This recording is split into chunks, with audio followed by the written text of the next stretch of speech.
Praise the Lord. Praise the Lord.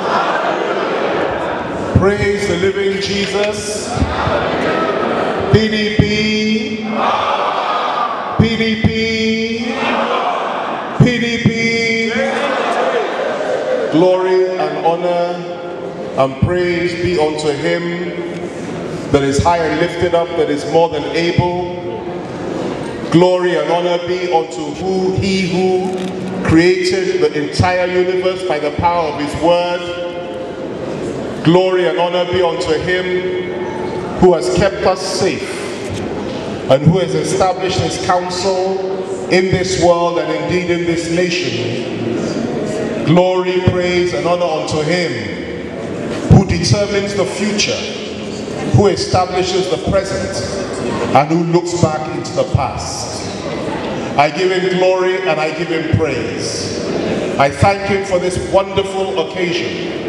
I thank him for these wonderful people, our leaders, and all that are gathered here. I thank him for the resilience and the strength of the people of Plateau State and the Middle Belt. I thank him for our nation, Nigeria. Most important of all, I thank him for life, for peace, for joy, that he shall bestow upon our nation, regardless of that which the enemy has set in motion. Glory and honor and praise be unto him, because he alone keeps us safe, and he alone grants us victory over our collective enemies. For those of you who have lost so many in this state over the years at the hands of the marauders, I say let the peace of the Lord comfort you, and let the glory of the Lord be upon you. For it is in him that your hope lies, not in any political party, not in any leader, not in any individual, not in anything other than him, his power, his strength. For this is his state, this is his nation, this is his world. And I honor him before anything else today, and I give him the glory. Ladies and gentlemen, permit me to first of all acknowledge the fact that I am delighted to be here. I'm humbled to have been invited. And I'm delighted at the fact that I'm here sharing a platform with my big brother, friend, and somebody that I have considered and have taken as a father to me, and that is Senator Jonah David Jang, who is a great inspiration and who over the years has taught me and so many in my generation so much about the challenges of the Middle Belt and indeed of this nation. In him you have a great treasure, and I'm glad to see the way in which you have spoken of him and addressed him here today, because he deserves this honor, and he has been a great man, a great ambassador, a great father to this community and indeed to Nigeria. So it's an honor for me to be here, sir. It is an honor that I am sharing a platform with you. I also wish to acknowledge another big brother who is ably represented here and who is running for the governorship of this state. That's General Hussaini, a man that I have come to know over the years, and another great son of the Plateau. And I know that by the grace of God, he will be the next governor of this state. I wish to thank my brother, Musa, for inviting me here today, and his group. I thank you very much. I hope you know what you put yourself into by inviting me here, because I do not intend to pull any punches. And I think that's as it should be. And I think that the people of this great state deserve nothing but the truth, and today I will try my best to convey that truth to them. I wish you the very best in your election, and I know that you will do very well, because none can do better than you. I wish to also acknowledge the presence of our senatorial candidate for this region, and I know that you will get there. God will guide you, and once you've been elected, God will give you the strength and the courage and the fortitude to build on the great foundation and legacy of our father, Governor Jang. Now, permit me to stand on all protocols, and then permit me to get to the point. I have been asked to come and say a few words about the importance of defending our votes in order to sustain democracy, and also to find a way to ensure that the next generation flourishes and has a place in this contraption called Nigeria. Now, I have to start by saying this. I will not speak as a politician, because politicians tend to be careful in what they say, and they tend to always wish to be politically correct. I believe that it's important to always speak the truth and to cut the chase and ensure that those truths contend with the evil in our land.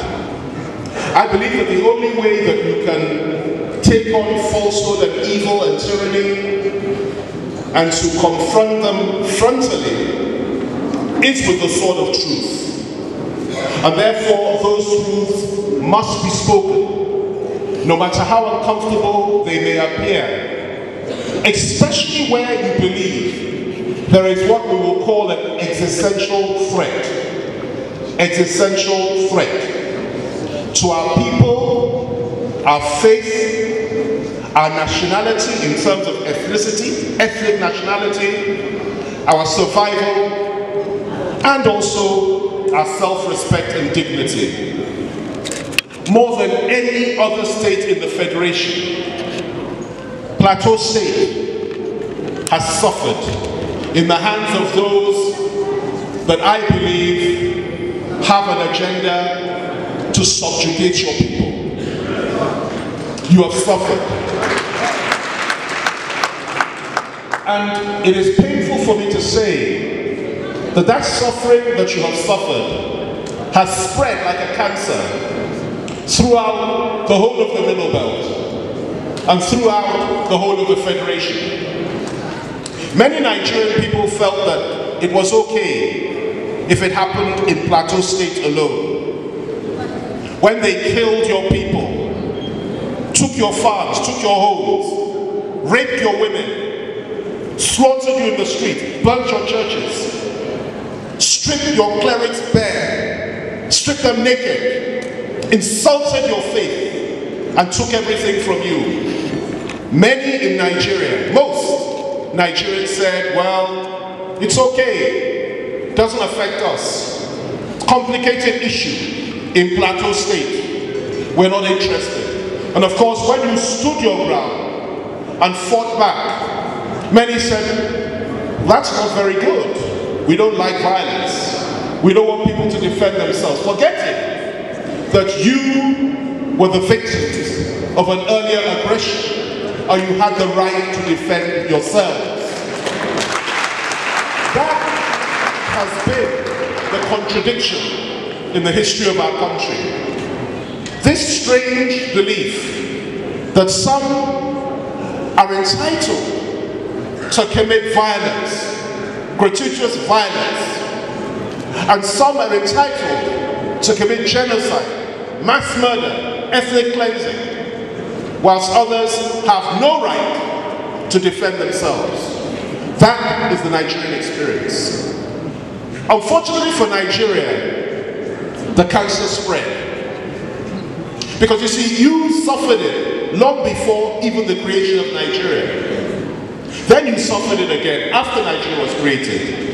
But its most profound expression, in my view, came probably just before and during the Nigerian Civil War, when another nationality in this country suffered a similar fate, a fate they had never suffered before. But they suffered it in the hands of all of us collectively, driven by those that once killed and are still killing your people. That is the reality. And what happened? I won't go into it in depth, but I'll just mention it. 100,000 people slaughtered in the north, in Kaduna, because they were Igbos. That was in 1966, by the usual suspects. Of course, it was provoked. Series of coups, first coup, second coup, but the civilians had nothing to do with coup planning. 100,000 in the space of 3 months in the core north, slaughtered. pregnant women cut open, children taken out, and their heads dashed against the walls. Didn't stop there. Then came a brutal civil war, when those people, the Igbo people, said enough is enough. We want to go. We said no. Stay within. Stay within. And there was a civil war. Within that war, 3 million people died. 1 million of them children, starved to death in the name of one Nigeria. This was a very heavy price to pay for our unity. And that price was paid. And we said, okay, fine. We've paid the price. Let's stay together as one. And we didn't look back. But sadly, those that perpetuate, commit, encourage, and orchestrate these killings did not stop there. Throughout our history, I won't go through every example, it will take too long. It will take too long. Throughout our history, since the end of the Civil War, the story has been the same.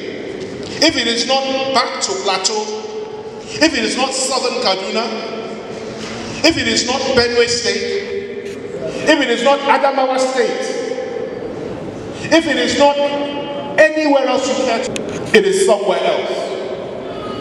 People being slaughtered, people being killed, butchered in their homes, their land taken, their churches burnt, their people disgraced and insulted. And they say none should complain, because when you complain, they say it's hate speech. They forgot about the little girl whose throat was cut, whose blood was drained, and who was thrown in the well. They forgot about the cleric, the priest, who was preaching at his altar, and they came, they took him out, cut his throat, slaughtered him as if he was a ram, and they burnt his church. They forgot about all those people and said nobody should complain. Yet Nigeria continued. And what happened? You had the first Mahdi, and I'm sorry to say this, but I have to say it. Because what's the point of coming all this way to simply indulge in rhetoric, which is all too familiar, and act as if all is well? Nothing is well. It is not well. And I'm coming to the issue of Buhari in the election in a moment.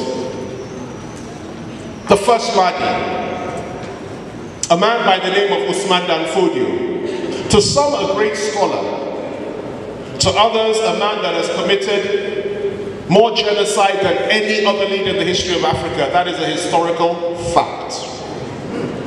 A man that spread his faith by the sword, and who slaughtered many because they refused to accept his faith. And he imposed that faith by the power of violence. Many died under his sword, and he established the caliphate in 1804. Many forget that there were kingdoms in this part of the country and in this part of the world long before that time. But he imposed his will, established the caliphate, established Fulani emirs, and that's where we are up until today. Conquered the north, as far as they were concerned. The people of the north are a conquered people, conquered by internal colonialists who came to impose their will, impose their faith, impose their ethnicity on the rest of the north. That was his mission, and he managed to achieve it. Next came the one I would describe as the second Mahdi. His name was Sir Ahmadu Bello, and he was the premier of the old northern region. To some, a great man who tolerated so much and who was prepared to accept all. But to others, and this needs to be carefully understood, to others, a man who must be taken by his word when he said in 1960 that his mission was to dip the Quran in the Atlantic Ocean. In other words, conquer the South just as his great-grandfather had conquered the North. That was his mission. And my goodness, he tried very hard to achieve that. He was the second Mahdi. And of course, it was under him that so much happened, and after he was killed, and sadly I might add, because I don't relish or take pleasure in anybody's death, not even an animal's death. I don't believe in killing people. And nothing here should be construed, to mean that I'm encouraging violence or inciting violence. I'm simply going through each step historically in order to educate and enlighten. Because that's important, that's what empowers us. So he did his bit. And of course, he tried his best to further that agenda, the Fulani agenda and the Islamic agenda. And his time came and his time went. After him came a man that I would describe as the most dangerous, the most reprehensible, the most committed, the most focused, the most ruthless, and the most diabolical of them all. A man that I've often described as the third Mahdi. And that man's name is Muhammadu Buhari.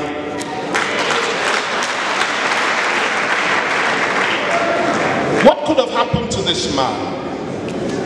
A man that led our soldiers so gallantly in Chad when we had a war there.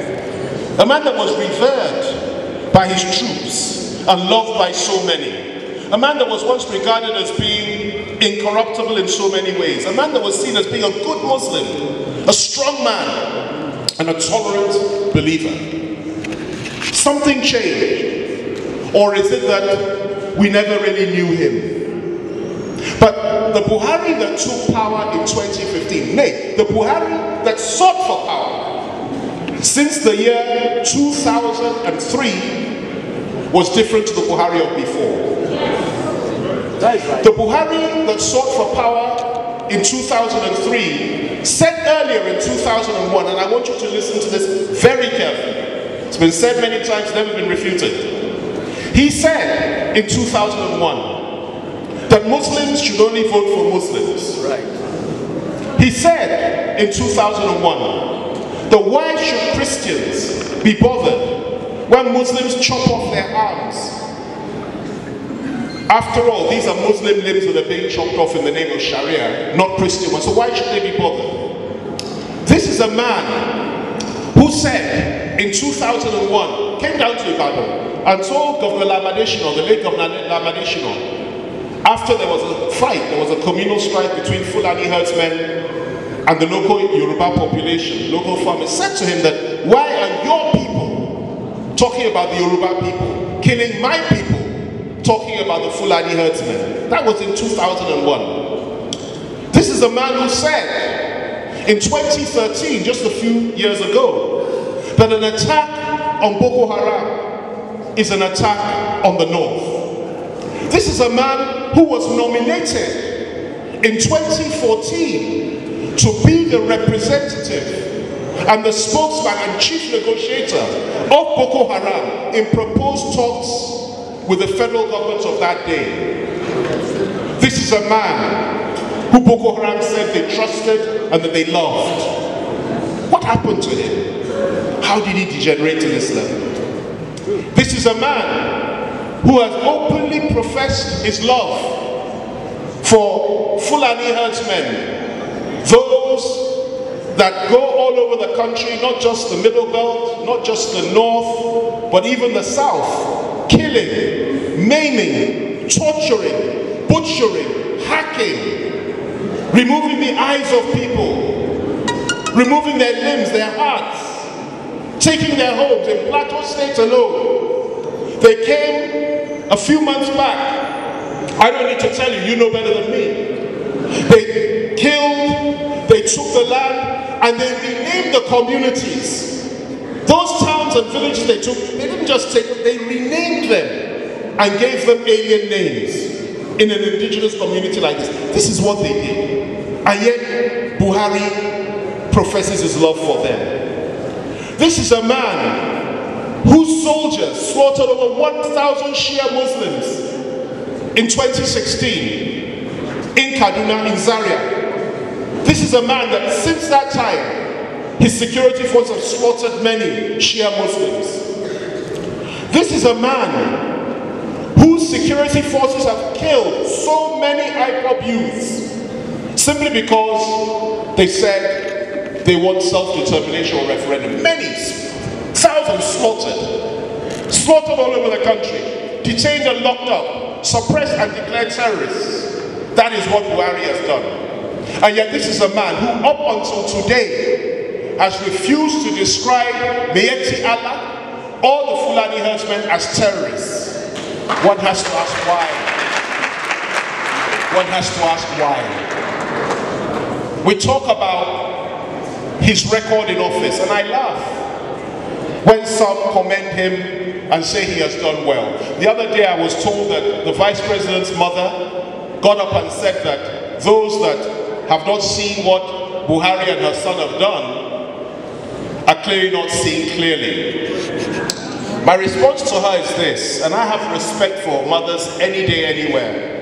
And I still respect her because she is a mother, and I'm sure she's a wonderful woman. But the truth is this, her son, together with his boss, are not just mass murderers, not just ethnic cleansers. They're not just everything reprehensible under the sun. Genocidal maniacs, and I say this because I remember and I see the blood that was shed. I see that blood.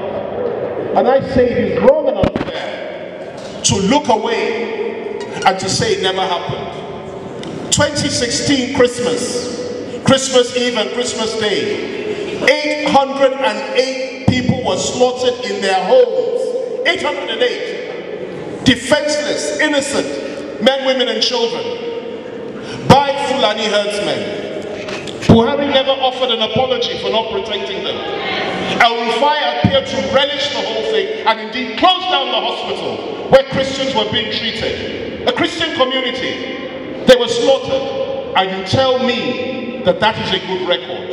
You tell me that. I say no. That is a disgraceful record, and they will end up by the grace of God in the International Court at The Hague for crimes against humanity and for the wickedness they have indulged in. We continue to look at the situation in our country, and let's look at it closely, then I'll get to the point. For the first time in our history, we have a situation whereby the president of the Federal Republic is a northern Muslim, the president of the Senate is a northern Muslim, the chief judge, acting chief judge of the Federation is a northern Muslim.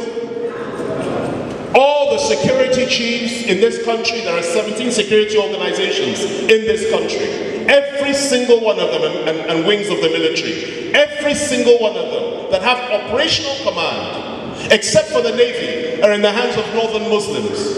It gets worse. A situation whereby the CJ is a northern Muslim. The president of the Court of Appeal is a northern Muslim. The president of the Federal High Court is a northern Muslim. The chairman of INEC is a northern Muslim. The chairman of the National Population Commission is a northern Muslim. Every key appointment that has been made by Buhari in the last few months and years are those of northern Muslims. And I ask this question, is this how a federation is meant to be? No way. Was this what we agreed on at the outset for a greater Nigeria? I have nothing against Muslims, absolutely nothing. There are Muslims in my mother's family. She used to be a Muslim, she converted. I have nothing against Muslims. But what I have against what some of them do is this idea that one religion must supersede another and the will of one must be imposed upon another. This I cannot accept as a Christian, and I will never accept. If this country, and I say this, I choose my words carefully, regardless of who is listening, regardless of who will be reported where, I will say it any day, anytime. If this country does not insist and ensure that Muslims and Christians are equal power or equals, and that Northerners and Southerners are not all equal, and that you no longer have horse and horse rider, or master and slave, or servant and master. If we do not have a country where all are equal before God, then I say, and I'll say it any day, anywhere, let there be no country at all.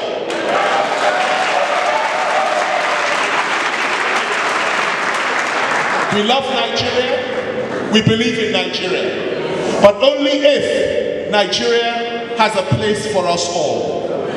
Then you look at the utterances of some of them. My friend in Kaduna State, because it's obvious what they are planning to do in a few days' time. Buhari has no intention of going, and I'm coming to that in a moment. We'll go into the issue of the election in a moment. He has no intention of going. And if he does, and he concedes defeat, because if it's a free and fair election today, Atiku will win and defeat him hands down. That is a fact. But make no mistake about it, he doesn't want to go. And the only thing left for him to do is to rape. And as somebody wrote this morning, it is not the APC and Buhari that Atiku and the PDP are up against. It is primarily INEC and the security agencies and all those that are planning to rig Buhari back into power. Now, let me say this. We all need to be very careful when it gets to a point that somebody like Nasir El-Rufai in Kaduna State, again a man that I thought I knew, we used to be very close when we were in cabinet together, but can get up and say that the international community that have expressed so much concern about Buhari's intentions to rig, that if any of them comes here and complains and does what he calls interfering, in other words, complains about rigging, that's what he means. We're going to rig, if you come and complain about it, that they will leave this country in body bags. I want you to stop and think about the implications. Are we okay? About the implications of that statement. Body bags. Body bags. In other words, we have decided to kill anybody that stands in our way. Well, that's nothing new. They've been doing it for so long anyway. The new dimension is this. They have threatened the Americans. They've threatened the British. They've threatened the Europeans. And they've threatened the entire world. That is the difference today. And that tells you something. When the same man in his state, a state which in my view probably has a majority, a Christian majority, but let's even agree that it's 50-50. You now get up and say that you will not pick a running mate that is a Christian. You pick a running mate that is a Muslim. You yourself, you're a Muslim. You have a Muslim ticket in a state that's predominantly Christian. This tells you something about the agenda. And I'll say this again. These are very dangerous moves. These are very dangerous moves. And I urge those of you that may know Nasir or are close to him or have access to him to tell him to tread with caution. Because you must never, ever, ever take the restraint that our Lord and Savior has bestowed upon us and encouraged us to indulge in. Don't mistake that restraint, sense of responsibility and decency and you know, that idea that we just don't like to shed blood. Don't take it as weakness. Don't take it as weakness. Christians are not weak. Neither can we be intimidated. Neither can we be destroyed. The church was built on the blood of the saints and the bones of the martyrs. Our Lord himself was sacrificed and he shed his blood on the cross. And the church was born that way and went from strength to strength. The more of us that you kill, the more body bags that you prepare, the more of us that you intimidate, the more of us that you shame and you take everything from, the stronger we become. And I look at a good example when I talk about the people in the Middle Belt. I look at you. Many of you may not know what they took from you. But the truth is this. They took virtually everything from you. apart from your self-respect and dignity. They took virtually everything else from you. They took your language and imposed another on you. They imposed their traditional rulers on you. In many ways, they imposed their faith on you. Many of you don't even know your own great history. You only know the history post the conquest of Damfodio. And I want to urge you to know who you are. Remember who you are. Remember what you are. And let them not take that away from you. Now, coming to this election, I've said it already, what their plan is. But what can we do in order to thwart it? There is only one thing we can do. One, we emphasize on the power and the beauty of unity of purpose. That is between moderate Muslims, the true Muslims, who believe in God and who love their fellow Christians and who love anybody that has the same blood flowing through their veins and is also a human being. That is a true Muslim. And then you look at the true Christians who also share that vision, who want nothing but fellowship and a good relationship with others. It is for those two groups to come together and to stand against those that I will declare and describe as the Islamists in our midst. The Islamist is not a Muslim. The Islamist is a Muslim fundamentalist. If there were Christian fundamentalists in this country, I would stand against them as well. I do not believe in the imposition of your faith in others. But in order to ensure that we win this election, we must come together with all men of goodwill and women of goodwill and say no to those that have this hegemonist Islamic agenda to impose their will on us, because that's what Buhari stands for. What Buhari wants to do is to enslave every single Nigerian. What Buhari has managed to achieve is to actually enslave a good portion of Nigerians. Enslaved in the mind, enslaved in the psyche, enslaved to a point that many of our own people literally worship those that are our oppressors. They worship them. And of course, the most despicable type of Christian or Southerner is those that I would describe as an accursed slave and a useful idiot. I've written about it many times. Somebody that has no self-esteem, that will bow before the oppressor, that will willingly give the head of his mother to the oppressor, that will rape his own daughter for the oppressor, that will kill his own father for the oppressor, that will sell his future, sell his heritage, sell his people for nothing, all just to be able to have a few crumbs from the oppressor's table. And there are many like that. And I want to say something today, and I hope that you will not find this offensive. I say it from a position of love. And I say it because I trust that it can be changed. But there are many who are supporting Buhari in this state, and indeed throughout this country, who belong to that category. You must understand that Buhari is not your friend. Buhari is not your friend. Buhari is your conqueror. Buhari is your oppressor. And Buhari is your tyrant. And I'm sending a message to the governor of this state, Lano, that he should please retrace his steps and do the best for his people. The people of Plateau State are men of honor and women of honor. They are proud people with a historical tradition second to none. We remember the Lantern Mafia. We remember all the good men and women of this part of the country. Great men that have done so much. Men like Paul Kindering and so many others. We remember them. We've read about them. We go to the Bible River Bell. Men like Solomon La. Men like J.S. Taka. So many of them. Men like Jan that is sitting here today. So many. And men like Johnny Tanko Yusuf. You see, I know your history. And it pains me when you have a man like Malone who will come here and tell you to vote for your oppressor and support your oppressor in the name of party politics. This is unacceptable. I say to him, whilst I'm here on Plateau soil, on the soil of his mother and his father, retrace your steps. Get away from these people people that have nothing good to say about your faith, remember who you are, remember what you are, and retrace your steps before it is too late. Another 4 years, God forbid, of this tyranny. Amen. And Nigeria will never be the same again. In fact, let me tell you this.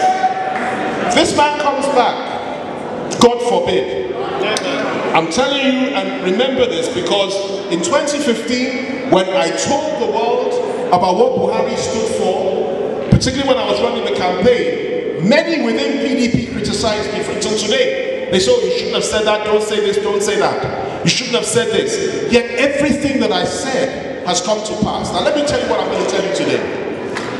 If Buhari comes back, God forbid, after 4 years, there will no longer be a Nigeria. I'm telling you, I can sense it, I can feel it. You know why? Because there are many that are behind us. People like myself and so many in my generation are bridge builders. We believe in unity, we believe in peace, we believe in love. We don't want division, we don't want war, we don't want strife, we deplore violence. But there are many behind us in the new rising generation who don't have time for this. And who are saying, you have enjoyed your time. We wish to enjoy ours and our future cannot possibly lie as long as we are treated as slaves. And who can blame them? They will not stand by and watch the country being Islamized. They will not stand by and watch silently as Fulanis are put in every key position in this country. They will not stand by and allow Fulani enemies to be put all over the Middle Belt and in the South. They will not stand by and allow their father's land to be handed over to cattle herders and so on and so forth. They will not stand by and take all this. And the resistance is building by the day. And I'm saying, in order to achieve unity and peace, we must reject it. And we must go for somebody that is moderate, that is modern, that is not a hegemonist, that is not an Islamic fundamentalist, that believes in unity and peace of this country, and believes that all Nigerians are one, and that person is Abubakar Atiku.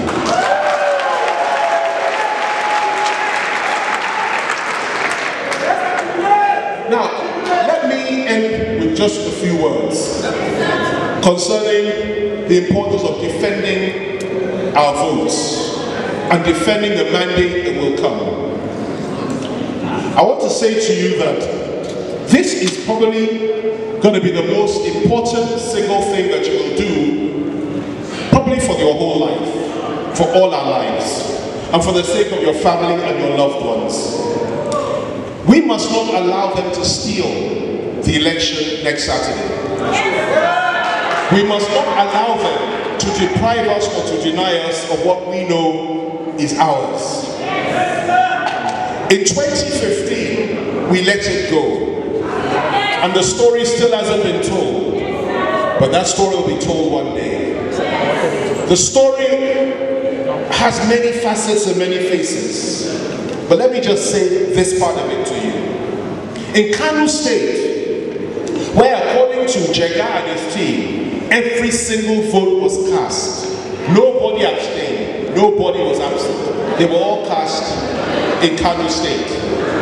When it became clear that this was an ungodly act, and the resident electoral commissioner of Kano got cold feet and started speaking out and threatened to expose the fraud, he was burnt alive with his entire family in his bedroom and in his home. That tells you something. That story and many other stories have not been told. This time round, they are planning all sorts. But by the grace and the power of God, by the power of His word, He that is high and lifted up, whose train fills the temple, and who cannot be defeated in battle. Let me tell you this, whether he rigs it or not, Buhari will not remain in power for the next 4 years. I say this to you prophetically. Whether he's declared winner or not, if he rigs it and he's declared winner, it will be a short-lived experience. Why? Because God is involved. God is in control. God is with us. I also have to honor a man before I leave this podium, who was misunderstood by many, and who is a son of the Middle Belt, and who fought the cause of the Middle Belt in southern Nigeria, and who I must say that the issues he raised at the time, which many didn't see, and he died for it. He raised certain issues, and he was killed for it. And I want to honor him today. And that man's name is Major Gideon Oka. He is a man that you as Middle Belters should be proud of. Not because you believed that it was right for him to do a coup or kill anybody, not because of that, but because of the very idea that, and this was in 1991, years ago, that he believed that it was time for the true emancipation of the Middle Belt. The Middle Belt are the teeth of the North. You are the strength of the North. Without you, without men like General T.Y. Danjuma and so many others who are from the Middle Belt, this country would not still be as it is today. It wouldn't even be won. We wouldn't have won the Civil War. You made it happen. You are the strength and the pride of the North. You are not slaves. You're not to be used and dumped.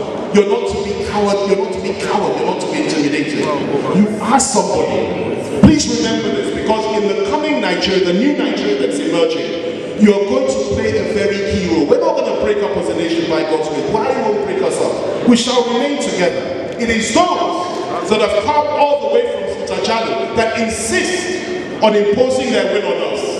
If they do not desist, that is when they'll be in trouble. And let me tell you, we won't break up. They will go back to where they came from, or they will live with the rest of us in peace. It's as simple as that. I urge you strongly to appreciate the importance of voting. We must ensure that every Nigerian is given pride of place in the streets of the people. We must ensure that there is no Fulani hegemony anymore. We must ensure that there is no religious hegemony anymore. And we must ensure that no matter where you come from in this country, no matter who you are, no matter where you were born, that we are treated as equals. That is the challenge. That is the target. That is the objective. And by God's grace, that is what we shall achieve on Saturday and from there on. Now I commit you into the hands of God. I commit our leaders into the hands of God. I commit our people into the hands of God. I commit our nation into the hands of God. I pray for peace in this nation. I pray for victory for our people. I pray for victory for our faith. I decree and I declare that no weapon fashioned against us shall prosper. I decree and I declare every tongue that rises against us stands condemned.